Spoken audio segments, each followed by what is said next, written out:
নদী বাঁধের ধস, ঝুঁকি নিয়ে চলছে যাতায়াত, আতঙ্কে এলাকাবাসী। এই ঘটনাটি আরামবাগ বিধানসভার আরান্ডি 2 নম্বর সংলগ্ন মুন্ডেশ্বরী নদী বাঁধের রাস্তায় ধস। এই ঘটনায় আতঙ্কে রয়েছেন রীতিমতো গ্রামবাসীরা। স্থানীয় প্রশাসন থেকে শুরু করে বিভিন্ন প্রশাসনিক দপ্তরে জানিয়েও কোনো কাজ হয়নি বলে ক্ষোভ প্রকাশ করছেন গ্রামবাসীরা। ঘটনাটি হুগলি জেলার আরামবাগ ব্লকের আরান্ডি 2 নম্বর পঞ্চায়েতের গোবরা মেটে পাড়ায়। ওই এলাকার নদী বাঁধের ওপর যে রাস্তাটি রয়েছে সেটি খুবই বিপজ্জনক। জীবনের ঝুঁকি নিয়ে সেখানে পথ চলতি মানুষ থেকে শুরু করে বাইক আরোহীরা যাতায়াত করছে। যে কোনো সময় যে কোনো বড় ধরনের দুর্ঘটনা ঘটতে পারে, এমনটাই দাবি করছেন এলাকাবাসী। গ্রামবাসীদের দাবি, বাঁধটি ভালো করে মেরামত করে রাস্তা সারাইয়ের কাজ দ্রুত শুরু করা হোক, যে জন্য তারা প্রশাসনের দৃষ্টি আকর্ষণ করতে চেয়েছে। উল্লেখ্য, এবারের বন্যায় রাস্তাটি গ্রামবাসীরা নিজেরাই মেরামত করেছেন।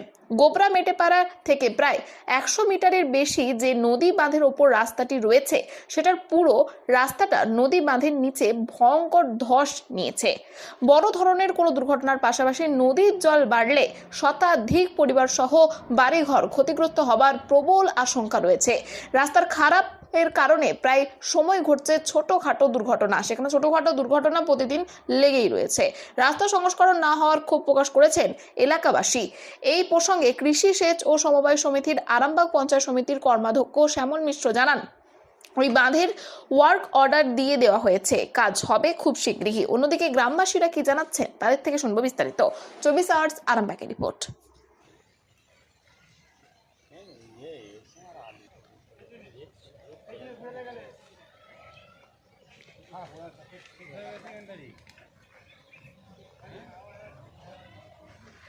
আর এখানে হচ্ছে এমনি কি বলবো, যখন বন্যা হয় তখন এতটাই ভয়ানক আমাদের পরিস্থিতি গেছে তুলনার বাইরে। আমরা তো এখানেই বসেছিলাম, পঞ্চায়েত থেকে বস্তা পাঠিয়েছে কিন্তু কোনো লেবার আসেনি। যে মাটি বা বালি আমরা কোথা থেকে পাবো, কি বাড়ি থেকেই সব বা পাড়া থেকে বলুন এসে এখান থেকে বস্তায় করে মাটি নিয়ে এটা হয়েছে মোটামুটি।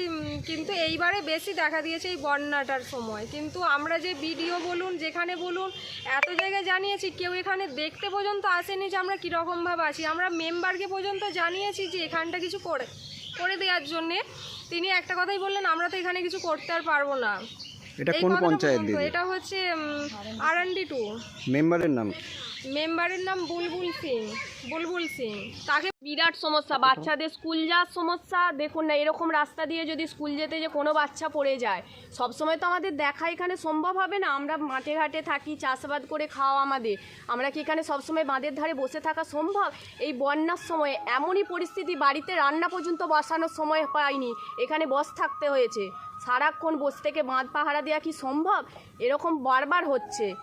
খুব খারাপ। পঞ্চায়েতে জানানো হয়েছিল 100টা সিমেন্টের বস্তা দিয়েছে বাঁধার জন্য। এবার মাটি কোত্থেকে পাবে ওরা কিছু জানেনি। তারপরে ভিডিও জানানো হয়েছে, এসডিও জানানো হয়েছে, কোনো কিছুই তারা আসেনি। তারপর বাড়িঘর তো দেখুন সামনে, যদি একবার এখানটা ধস খায় বন্যার সময় আমাদের আর কিছু থাকবে না, এখানে সবই চলে যাবে। অনেক দিন থেকে জানানো হচ্ছে, কেউ কোনো ব্যবস্থাই নেয়নি। কতটা অসুবিধায় পড়েছেন? প্রচণ্ড অসুবিধায় পড়েছি। ছেলেদেরকে তো পারে পাঠানোই যাচ্ছে না। একা একা আসলে ছেলেরা যে কোনো মুহূর্তে ধস খাচ্ছে, যখন তখন ধস খেয়ে যাবে। এই যে রাস্তায় যেতে পারছি না। আর বন্যার সময় পুরো ভেঙে চলে গেছে। আমরা সমস্ত এই পাড়ার গ্রামবাসী মিলে 3 দিন আমরা পাহারা দিয়েছি, এই বাঁধকে রক্ষা করেছি। বাঁধটা ভেঙে গেলে আমাদের পুরো ঘর দর বাড়ি চলে যেত, আরও তো জীবনে আমরা বাড়ি করতে পারতাম। এটা কতদিন ধরে এরকম হয়ে আছে? 2022 সালে আগে হয়েছে। 2022 সালে আমরা প্রশাসনকে জানাই, ভিডিওতে আমরা দরখাস্ত দিই ভিডিও স্যারকে বলে এটা তো আমাদের ডিপার্টমেন্ট করবে না, এটা সেচ দপ্তর। আমরা সেচ দপ্তরকে জানিয়ে দিয়েছি। তো সেচ দপ্তরকে জানিয়েছি 3-4 মাস 6 মাস যখন হয়নি, স্যারের কাছে আবার গেলাম। স্যার বললো আমি তো পাঠিয়ে দিয়েছি, একটু খোঁজ নেই। আমি আরামবাগ সেচ দপ্তরে গেলুম। আরামবাগ সেচ দপ্তর বললে এটা আমাদের ডিপার্টমেন্টের নয়, আর এখানে আমাদের কোনো চিঠি আসে না। আমাকে দেখলেই বুঝতে পারবেন কি অবস্থা। অলরেডি এখান থেকে বাইক থেকে পড়ে গিয়ে আমি হাতটা নষ্ট করে ফেলেছি। একটা প্রাইভেটে কাজ করি, 1 মাস কাল আমি এই বাড়ির মধ্যেই বসে রয়েছি, এই শুধু রাস্তা খারাপের জন্য। এর জন্য তো আমার দাদারা, সিনিয়র দাদারা অনেকেই প্রশাসনের দ্বারস্থ হয়েছে, তার কোনো রেজাল্ট মেলেনি আজ পর্যন্ত আমাদের। কি চাইছেন? চাইছি খুব শিগগিরই যেন আমাদের রাস্তাটা রিপেয়ার করে, বাঁধের উপর রাস্তা, তাই তো? এটাই আপনাদের একমাত্র রাস্তা, যোগাযোগের মেন রাস্তা এটাই আমাদের। অতএব এই রাস্তাটা রিপেয়ার হয়ে গেলে যাতে আমরা মানে ছেলেপুলেরা যা স্কুল যাওয়া বলুন, প্রাইভেট যাওয়া বলুন, সবেতেই অসুবিধা হচ্ছে। নিজেরা বাইক নিয়ে বেরোতে পারছি না। চাষের সিজনে সার বলুন, বীজ বলুন, কিছু আনতে হলে এখানে গাড়ি রেখে ভেতরে মাল নিয়ে যেতে হচ্ছে। সেখানে মুন্ডেশ্বরী নদীটা ওটা চাঁপাডাঙ্গা ইরিগেশনের আন্ডারে দেওয়া আছে। কার্তিকবাবু ওখানকার ইরিগেশনের এসডিও। মোট 36টা জায়গায় ভেঙেছিল। প্রত্যেকটা জায়গারই ওয়ার্ক অর্ডার তৈরি হয়ে গেছে, ওয়ার্ক অর্ডার দেওয়া হয়েছে। সব কাজই আস্তে আস্তে হচ্ছে। যেমন যেগুলো খুব ভয়ঙ্করভাবে ভেবেছিল গোলতাজপুর, এগুলো কাজ হচ্ছে।